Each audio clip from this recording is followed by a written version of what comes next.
Sir இந்த Leo dubbing பிரச்சனை சின்மயி இருந்தது இல்லையா, அவங்க வந்து திருப்பி ஹைதராபாத் போய் 2 படங்கள் டப்பிங் பண்ணிட்டாங்க. இவர் கேள்வி எழுப்பினதுக்கு அப்புறம் தான் அது பேசும் பொருளாகி லோகேஷ் கனகராஜ் 50,000 ரூபாய் ஃபைன் கட்டினார் வந்து அப்படின்ற சொல்லியிருக்காரு. போய் அப்படியே போய் இந்த லோகேஷ் கனகராஜ் வந்து அவருக்கும் பாவம், அவருக்கும் தெரியாது. அவர் நான் மெம்பரா என்ன ரூல்ஸ் இதெல்லாம் தெரியாது. செஞ்சுட்டாரு. இருந்தாலும் நான் ஃபோன் பண்ணுவேன்னு உடனே ஒத்துக்கிட்டாரு. நான் அனுப்புகிறேங்க என் பணத்தை எப்படியாவது அனுப்புறேன்னா அது அனுப்பிச்சிட்டே இருக்கணும். அது இவர் சொல்லி தான் அங்கே போய் சொல்லி அப்புறம் ஆச்சுன்னு சொன்னால் அந்த பெருமை அவருக்கு போகணும்னா பெருமை போட்டோம். சின்மையே நான் பேச விட்டேன்னு ராஜேந்திரன் சார் சொல்லியிருக்காரு. ஓகேயா, நாங்க பேச விடல. அப்புறம் எப்படி திருடன் எப்படி நைட்ல வந்து யாருக்கும் தெரியாம திருடுவானோ அந்த மாதிரி நைட்ல திருட்டுத்தனமா வந்து பேசினது. இவர் மீடியால பேசுறத வந்து லோகேஷ் பார்த்து அப்புறம் லோகேஷ் வந்து இது பண்ணாராம். ஏன் லோகேஷ்க்கு வேற வேலை இல்லை? அவருக்கு லோகேஷ் கனகராஜுக்கு வேற வேலை இல்லையா? யார் அவரை பத்தி பேசணும் நான் பார்த்துட்டு இருக்கிறது எல்லாம் சும்மா. அதான் சொல்றேன், பொய் பேசணும். இதுல ஹைலைட் என்னன்னா 2 மாசத்துக்கு முன்னாடி நடந்த விஷயம். அதாவது லோகேஷ் கிட்ட அண்ணன் பேசி லோகேஷ் ஒரு அமௌண்ட் வந்து எங்க யூனியனுக்கு அனுப்பிச்சது. அந்த அமௌண்ட்டும் அவர் கூடவே இருந்து கேட்டுட்டு தப்பா சொல்றாரு. அவர் நின்னது வந்து எனக்கு ஒரு பெரிய ஆச்சரியம். இருந்தாலும் இந்த யூனியனை பொறுத்தளவில் நாங்கள் தொண்டர்களோடு தான் இருப்போம். தொண்டர்கள் செய்வதை சொல்லுவோம். அவர் சொல்கிறார், இப்போவே சொல்கிறார், நான் ஜெயிச்சு வந்துட்டா இதுலேருந்து ஒரு 6 பேரை எடுத்துடுவேன்னு சொல்கிறார். யார் அந்த 6 பேர்னா அவங்க குடும்பத்தில் 3 பேர், அப்புறம் வேறு யாரும் 3 பேர் கூட இல்லை. நான் எப்படியோ போகிறேன்ப்பா, நான் இப்போ ஜெயிக்க போகிறேன், ஜெயிச்சு விட்டு நான் வேறு தலைவர் கொடுக்குறேன். ஆனால் யூனியனை விற்க மாட்டேன்ல. அந்த சட்டப்படி என்னென்னா யூனியன் விற்க முடியாது. இவரு விஜய்க்கு வந்து கட்டியிருக்குன்னு ராஜேந்திரன் சார் சொல்றாரு. இன்னொரு விஷயம் அவருக்கு அப்போ நான் சொல்றேன், 40 வருஷம் கூட இருந்து எதுவுமே கத்துக்கல, எந்த விஷயமே தெரியாதுன்றதுக்கு இது ஒரு உதாரணம்.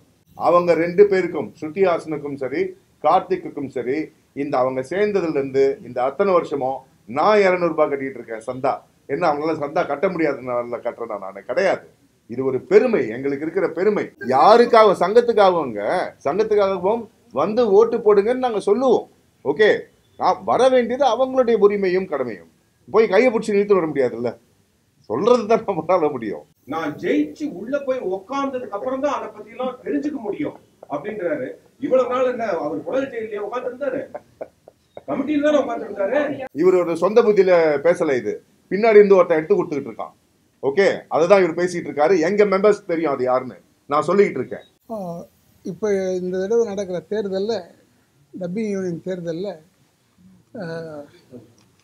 நான் தலைவருக்கும் செயலாளர் டிஎன்பி கதிரவன் அவர்கள், பொருளாளர் ஷாஜித் அவர்கள், உபத்தலைவர் டி மோகன் அவர்கள், துர்கா சுந்தரராஜன் அவர்கள், கே மாலா அவர்கள், இணைச் செயலாளர்கள் எம்எஸ்கே குமரன், என் சதீஷ்குமார், எமி அவர்கள்,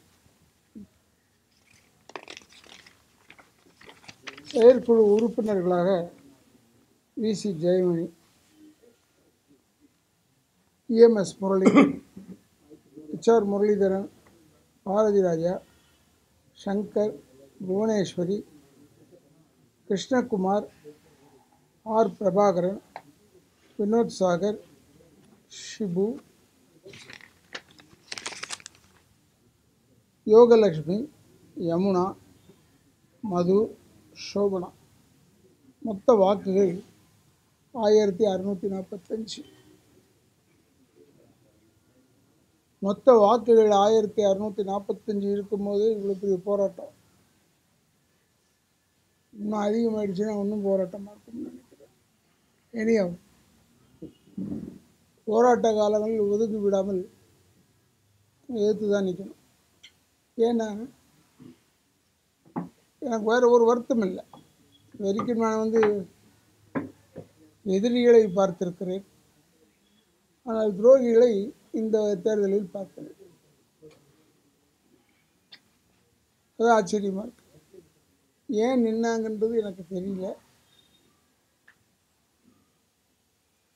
அதனால் எனக்கு என்ன இழப்புனா, அவங்க பையன் நான் நிறுத்தி வச்சுருந்தேன், அதனால் எனக்கு இழப்பாயிடுச்சு. அவர் வேணாங்க, அவர் இருந்தார்னா அவருடைய பையன் தொல்லை நிறைய பேர் சொன்னாங்க. நான் எதற்காக சொல்கிறேன் என்றால், ஒரு யூனியன்னா என்னென்ன செய்ய போகிறோம்னு சொல்லணும். அவங்க சொல்கிறாங்க நாங்கள் இவங்க செய்யாதெல்லாம் செய்வோம், இதான் ஒரே வார்த்தை. என்ன செய்யாததுன்னா 10 வருஷம் இது 10% வாங்குறாங்கல்ல, அதை நிறுத்திடுவோன்னு சொல்கிறோம். எனக்கு என்ன இருக்குது, 10% வந்து பாவம் வேலை செய்கிறவங்களுக்கு, அவங்களுக்கு 10%, அதில் 5% டெஃபினட்டாக யூனியன், மீதி 5% உங்களுக்கு தரோன்னு சொல்கிறோம். இல்லை அவங்க சொன்னதுலேயே இந்த 10% தான் என் காதில் ஒழிச்சுது. அப்போ கூடவே இருந்து 40 வருஷம் கூட இருந்தீங்க, ஏன் ஒரு தடவை கூட நீ சொல்லலை கேட்டால், இது எழுதியிருக்கேன், பாயிண்ட்ஸ்லாம் எழுதி வச்சுருக்கேன், எதில் பேசுகிறதுக்கு பேப்பரில் வா, இந்த இங்கே மீட் பண்ணுறோம், இதில் பேசிடு, ஒரு போட்டு போடாதீங்க. நான் தைரியமாக தன்னம்பிக்கையோடு இருக்கேன். நிச்சயமாக நம்ம அணி பெரிய அளவில் வெற்றி பெறும். சொல்லியிருக்கீங்க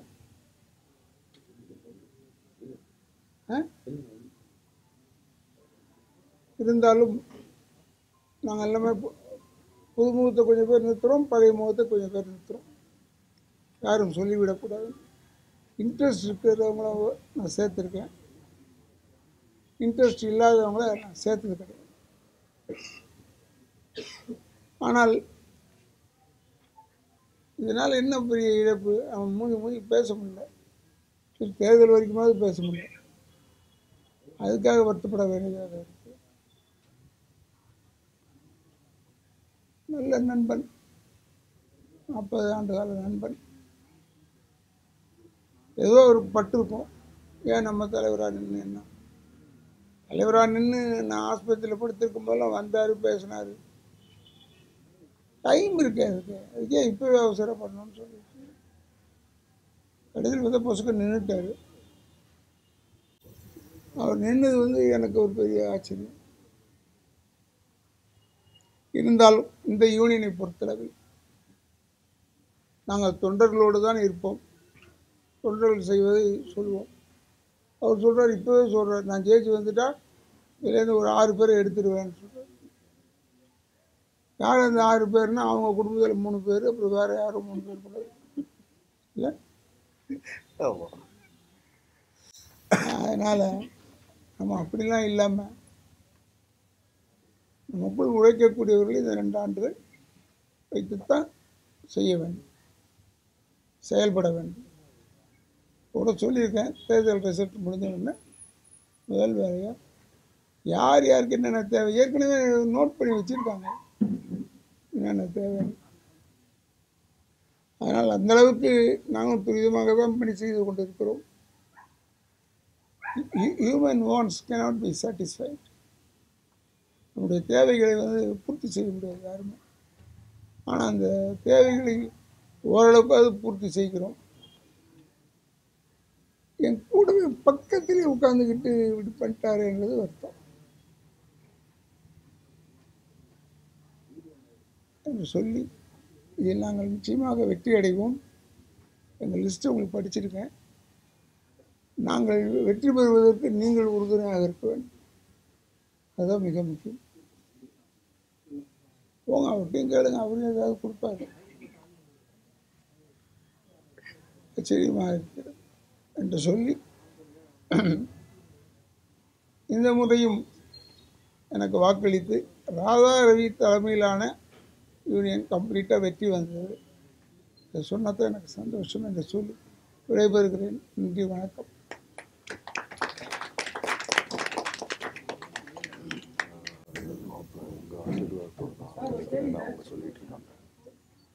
ராஜேந்திர அவர்கள் வந்து என்ன சொல்றாருன்னா, யூனியன்ல வந்து ஒரு 70க்கும் ரிசிப்ட் வந்து 70 ரிசிப்ட் வந்து ஒரே நம்பர்ல இருக்கு, அதுல ஒரு ரிசிப்ட் வந்து ஜோசப் விஜய் அவர்கள் பேர்லயே இருக்கு, இன்னும் முறைகேடு நடக்குது அப்படின்னு குற்றச்சாட்டு வச்சிருக்காரு.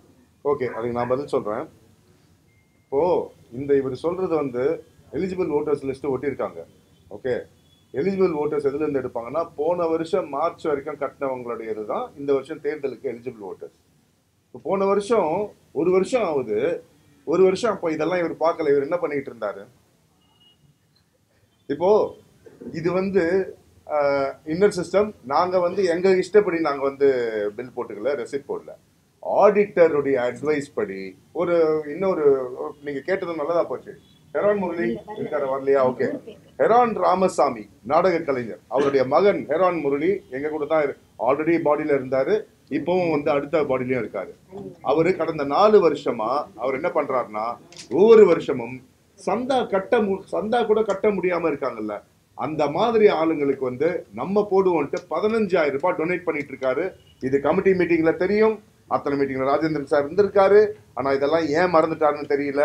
ஜோசப் விஜய்க்கு அவர் கட்டியிருக்காருன்னு என்ன விஷயம்னா, அப்போ அந்த லாஸ்ட் இயர் லிஸ்ட் பாக்குறப்போ அப்போ விஜய் அப்ப இன்னும் வந்து கட்டல. அந்த டைம்ல அப்போ இவர் என்ன சொன்னாரு, எனக்கு ஒரு சின்ன ஆசை, நான் வாண்டிங்கா சொல்றேன், எனக்கு விஜய் இது வந்து கட்டிடுங்க. ஒருவேளை விஜய் சார் வந்து கட்டினார்னா அதை வந்து வேற யாருக்காவது யாரு கட்ட முடியல அவங்களுக்கு கட்டிடுங்க, என்னுடைய இது ஆசை, அது போடுங்கன்னு அவரு வெள்ளிங்ல இது பண்ணாரு. இவரு விஜய்க்கு வந்து கட்டியிருக்கேன்னு ராஜேந்திர சார் சொல்றாரு. இன்னொரு விஷயம் அவருக்கு அப்போ நான் சொல்றேன், 40 வருஷம் கூட இருந்து எதுவுமே கத்துக்கல, எந்த விஷயமே தெரியாதுன்றதுக்கு இது ஒரு உதாரணம். ஸ்ருதி ஹாசன் எங்க மெம்பர், சிங்கர் கார்த்தி எங்க மெம்பர்.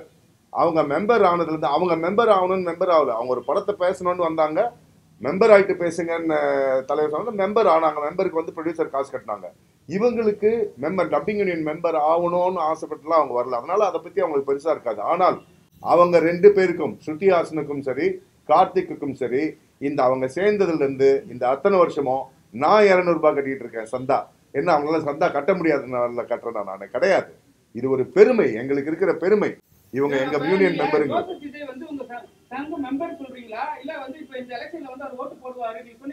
எந்த எலெக்ஷன்லயும் விஜய் சார் வந்து ஓட்டு போட்டது கிடையாது.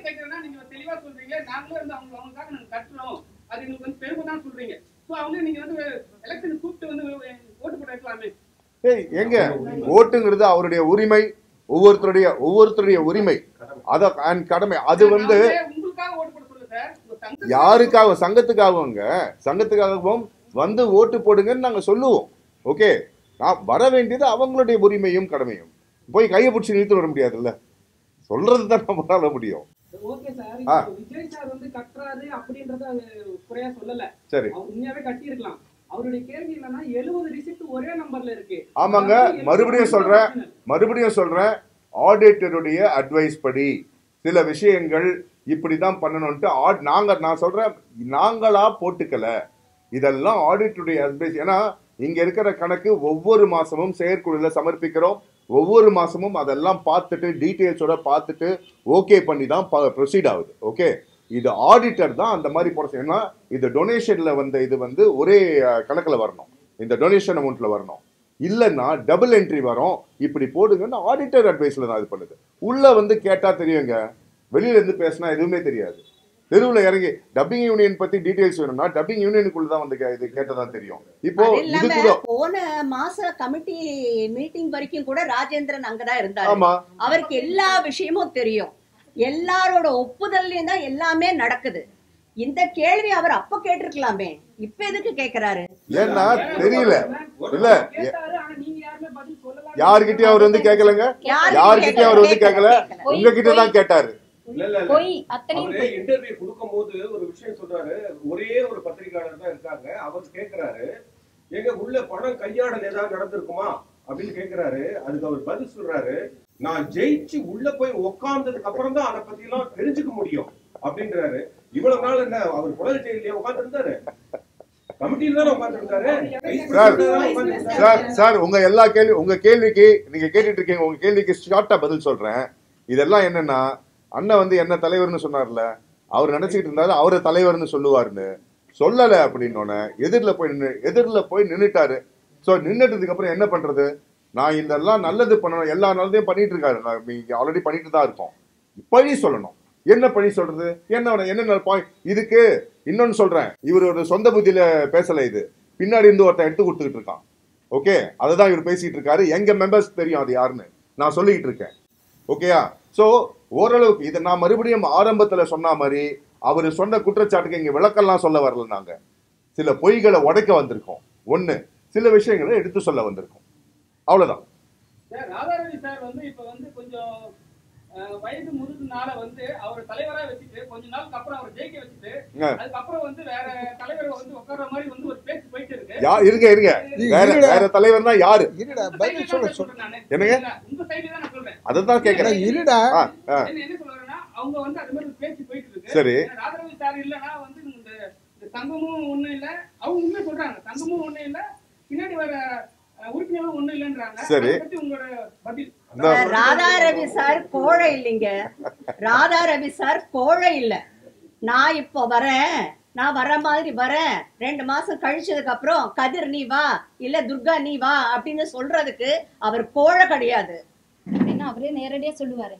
அது ராஜேந்திரன் சார் வாய் மூலமா சொல்ல வேண்டிய அவசியமே இல்லை. அதான் இல்ல அண்ணன் அதுக்கு அண்ணன் வந்து சொல்லுவாங்க. இல்லைங்கண்ணே, அதாவது அவர் சொல்றது என்னன்னா ராதாரவி சார் இப்படி பண்றாரு இப்படி பண்ண போறாரு. ஆக யூனியனை விற்க போறது இல்லைல்ல. நான் எப்படியோ போறேன்ப்பா, நான் இப்போ ஜெயிக்க போகிறேன், ஜெயிச்சு விட்டு நான் வேறு தலைவர் கொடுக்குறேன், ஆனால் யூனியனை விற்க மாட்டேன்ல. அந்த சட்டப்படி என்னென்னா யூனியன் விற்க முடியாது. இப்போ எனக்கு தெரியாதுன்னு சொல்ல முடியாது. நான் தலைவர் ஆகிட்டேன்னா உப தலைவர்களை தான் உள்ளே கொண்டாடலாம் நீங்கள் சொல்கிறபடி ஐடியாவில். ஆனால் நீங்கள் சொன்ன ஐடியாவும் நல்லா இருக்குது. நான் ஜெயிச்சுட்டு அப்புறம் அவர் இல்லைன்னு சொல்லி அதில் கதிரை கொண்டாடவே முடியாது. ஏன்னா கதிர் வந்து செயலாளராக இருக்கார், அவரை கொண்டாட முடியாது. இன்னொன்று சொல்லிடுறேன் உங்களுக்கு, இந்த துர்காமா யாருன்னா டைரக்டர் சுந்தரராஜன் சார் இருக்கார்ல, அவங்களுடைய 2வது மனைவி. அவங்க நல்ல வாழ்க்கை எல்லாம் நல்லா இருக்குது. அவங்க முந்தின தடவைலாம் முதல்ல இதெல்லாம் எதிர்த்து தான் நின்னாங்க, அப்புறமா நம்ம கிட்டே வந்துட்டாங்க. ஏன்னா அதான் செயல்படணும். அதே மாதிரி கதிர் யாருன்னா டைரக்டர் TN பாலு சார் பையன், அதாவது சட்டமேன் கையில் படம் எடுத்தாங்கல்ல, அவருடைய பையன். இப்போ நான் நினச்சிக்கிட்டேன், அப்போ இனிமேல் வரும்போது அவங்கவுங்க வீட்டுக்காரு அவங்கவுங்க அப்பா எல்லோரும் வந்து அவங்க ஸ்கூல் அட்மிஷன் மாதிரி ஆயிடுச்சு. அண்ட் ஒன் மோர் திங், இதில் யாருமே வந்து சோடையானவர்கள் கிடையாது. அவர் ஆக்கிடுவார் இவர் ஆக்கிடுவார்னா அது அவருடைய ஐடியாவாக இருக்கலாம். ஆக்க முடியுன்ற சட்டம் இருந்தால் கூட நம்ம நான் ஏன்னா போன தடவை அதை தூக்கிட்டு சுமக்கிறாரு. போன தடவை சொன்னேன், இல்லைடா நான் வந்து விட்டுறேன், நின்று வேணாலும் ஜெயிச்சுட்டு யாரையாவது கொண்டு வந்துடலான்டான்னு சொன்னேன். ஒருவேளை அது என்னுடைய எஃபெக்டாக இருக்கும். அவர் புது ஐடியா எதுவுமே வர்ற அளவுக்கு அவர் இன்னும் தேர்ச்சி பெறல.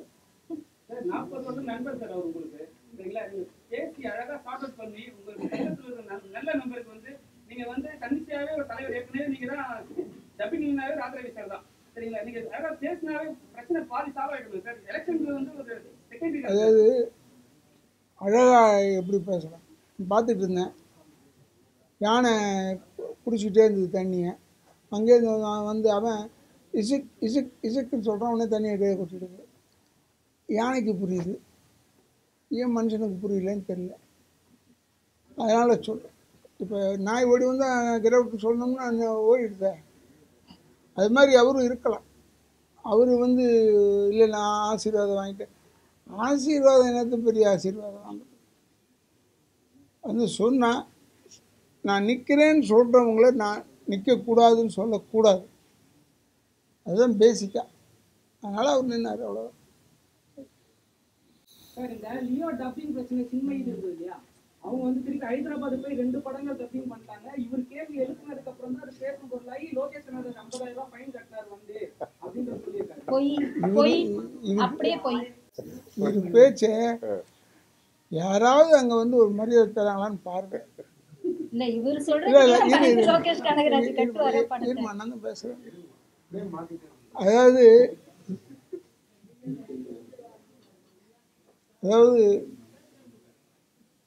இந்த லோகேஷ் கனகராஜ் வந்து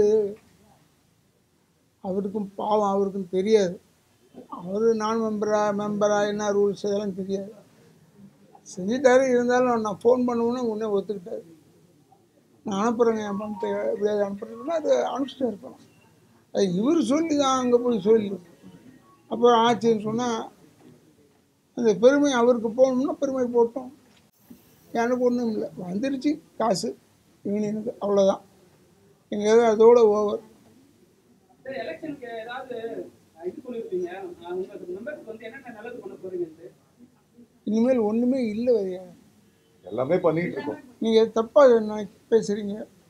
வேறு ஆளுங்கிட்ட பேசுகிற மாதிரி ஏன் என்கிட்ட பேசக்கூடாதுன்னா, நான் இதெல்லாம் வச்சுருந்தேன்னா இந்நேரம் சொல்லியிருப்பேன், என் ஆளுங்களுக்கு இவ்வளோ கொடுக்கணும் அவ்வளோ கொடுக்கணும். ஒன்றுமே கிடையாது, இதே வேலை இருக்குது. தேர்தல் அறிக்கைன்னு ஒன்று இருக்குல்ல சார், அது கேட்குறேன். இனி அவங்க என்ன கேக்குறாங்களோ, பெரும்பான்மையான உறுப்பினர்கள் என்ன கேக்குறாங்களோ அதை எங்க தலைவர் செய்வாரு சார். நாங்க சொல்லிதான் ஓட்டு கேட்க சொல்லியிருக்காரு சார். நாங்க எல்லா எலெக்ஷன்லயும் சொல்றது, இவர் வாக்குறுதி எல்லாம் கொடுக்க மாட்டாரு, வாழ்க்கை கொடுப்பாரு, அவ்வளவுதான். ரைட்டா? என்ன வேணும் ஏங்க, 1985 இருந்து அவரு தாங்க பண்ணிட்டு இருக்காரு. அவருக்கு தெரியாதா யாருக்கு என்ன பண்ணணும்னு? எல்லாமே பண்ணி உண்மையாவே அவர் சொன்ன மாதிரி இனி பண்றதுக்கு எதுவும் இல்லை, ஒன்னே ஒண்ணுதான் இருக்கு. நாங்க போராடிட்டு இருக்கோம், அதுக்கு சின்னத்திரை யூனியனுக்குள்ள வரணும். இது எங்க உறுப்பினர்களுடைய கோரிக்கை. அது எங்க ஆளுமை மிக்க தலைவர் தலைமையில அதுவும் நடக்கும். இதை தடுக்கணுங்கிறதுக்காக தான் வேற ஒருத்தன் பின்னாடி இருந்து ஆப்ரேட் பண்றான், இவங்க இது பண்றாங்க. இன்னொன்னு ஒரு சின்ன ஒரே ஒரு விளக்கம், சின்மைய நாம் பேச விட்டேன்னு ராஜேந்திரன் சார் சொல்லியிருக்காரு. ஓகேயா? நாங்க பேச விடல. அப்புறம் எப்படி திருடன் எப்படி நைட்ல வந்து யாருக்கும் தெரியாம திருடுவானோ அந்த மாதிரி நைட்ல திருத்தனமா வந்து பேசினது. இதை சின்மையே ட்விட்டர்ல போட்டதுக்கு தான் எங்களுக்கு தெரிஞ்சது. ஆக்ஷன் எடுத்தோம். அண்ணன் பேசினாரு, லோகேஷ் கிட்ட அண்ணன் பேசினாரு, தலைவர் பேசினதுக்கு அப்புறம் தான் இது நடந்துச்சு.